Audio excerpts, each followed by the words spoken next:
From the moment your eyes settle on this unassuming round disc of bronze, it seems ordinary 3 grams, 19 millimeters, minted in 1988, bearing the modest face value of 1 cent.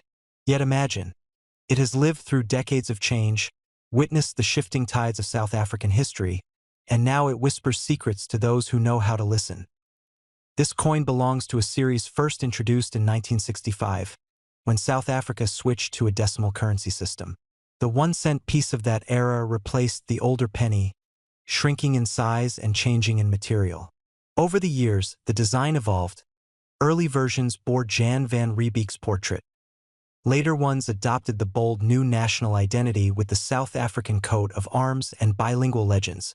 OnlineCoin.club +2 Wikipedia +2 By 1988, the 1-cent coin had become a quietly unremarkable presence in daily commerce. Yet its design carried echoes of a nation's aspirations and contradictions. On the obverse, at the center, rises the shield of the South African coat of arms. 4 quarters, each symbolizing a province, supported by springbok and gemsbok, crowned by a lion with bound sticks, beneath which the Latin motto Ex Unitate Vires, from unity, strength, declares purpose. Around that, the bilingual inscription SUID Africa South Africa 1988 circles the rim. Beneath the shield appear the small initials ALS, the mark of Arthur Sutherland, the artist who adapted the motif for the coin. OnlineCoin.club +2 Munstuck International Coins +2 Flip It, and the reverse reveals 2 Cape sparrows perched tranquilly on a twig. Between them, the denomination 1C is cast in crisp relief. Below the right bird, the tiny initials TS stand for Tommy Sassine, the craftsman behind the bird motif.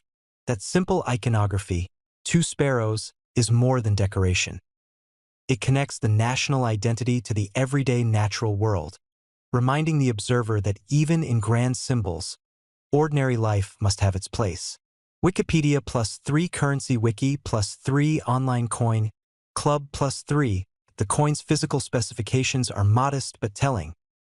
It weighs exactly 3.00 grams, measures 19.05 millimeters in diameter, and sits about 1.57 millimeters thick.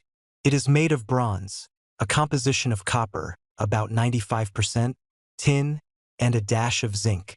The edge is reeded, grooved, a detail often overlooked but one that helps in identification and anti-counterfeiting measures.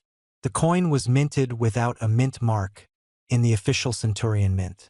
Last Dodo +3 Munstuck International Coins +3 OnlineCoin.club +3. Even though over 240 million examples were produced in 1988, the coin carries an aura of rarity when found in exceptional condition. The mintage figure for standard strikes is around 240,272,000 units. Munstuck International Coins +3 Ferronum +3 OnlineCoin.club +3 In addition, about 7,250 proof and uncirculated specimens were issued for collectors. Ferronum +3 Munstuck International Coins +3 OnlineCoin.club +3. In the years following 1988, South Africa's currency landscape shifted. The 1-cent coin was withdrawn from general circulation by 1990, replaced by a smaller copper-plated steel version in later issues, and eventually phased out entirely. OnlineCoin.club +1. So when you hold one of these coins in pristine or near-pristine state today, you hold a piece of a vanished everyday life. Imagine it passed from hand to hand, spent on small purchases, jingling in purses and pockets before being set aside. The scratches, the patina, and the slight where that might appear on less perfect specimens tell stories of that daily commerce era. But coins that escaped heavy use, those that survived mint sets or private collections, are precious. Collectors evaluate the coin by grade, condition, and eye appeal. The difference between a well-circulated example and an uncirculated gem can be dramatic. Under magnification, one inspects the sharpness of the sparrow's feathers, the clarity of the shield's details, the crispness of the lettering, and the absence of contact marks or blemishes. The more perfect the specimen, the more it draws attention and value. This coin's allure goes beyond numismatic detail. It evokes a time in South Africa's history when the currents of politics, society, and identity were turbulent and fragile.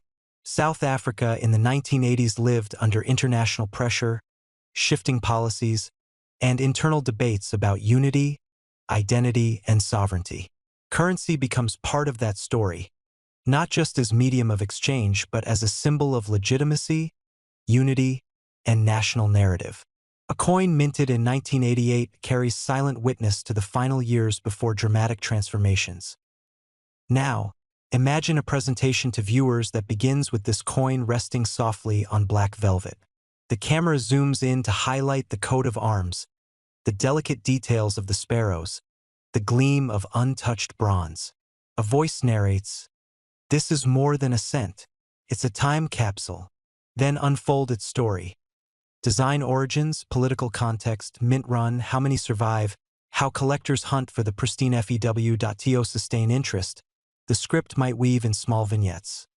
A young collector in Johannesburg in 1990 receiving one of the proof pieces as a gift, or a farmer in a remote province setting aside a handful of unspent coins. You might recount an anecdote of someone opening a box of estate paperwork and finding a mint roll intact. Or imagine a numismatist in Cape Town comparing dozens of specimens under magnifying lamps, haggling over slight tonal differences. You can also discuss variations or errors, though the 1988 1 cent doesn't have many listed varieties. Sometimes a die crack, a slight doubling, or a glaze flaw might surface. Mention how light, angle, and tone affect visual appeal. Engage your viewers.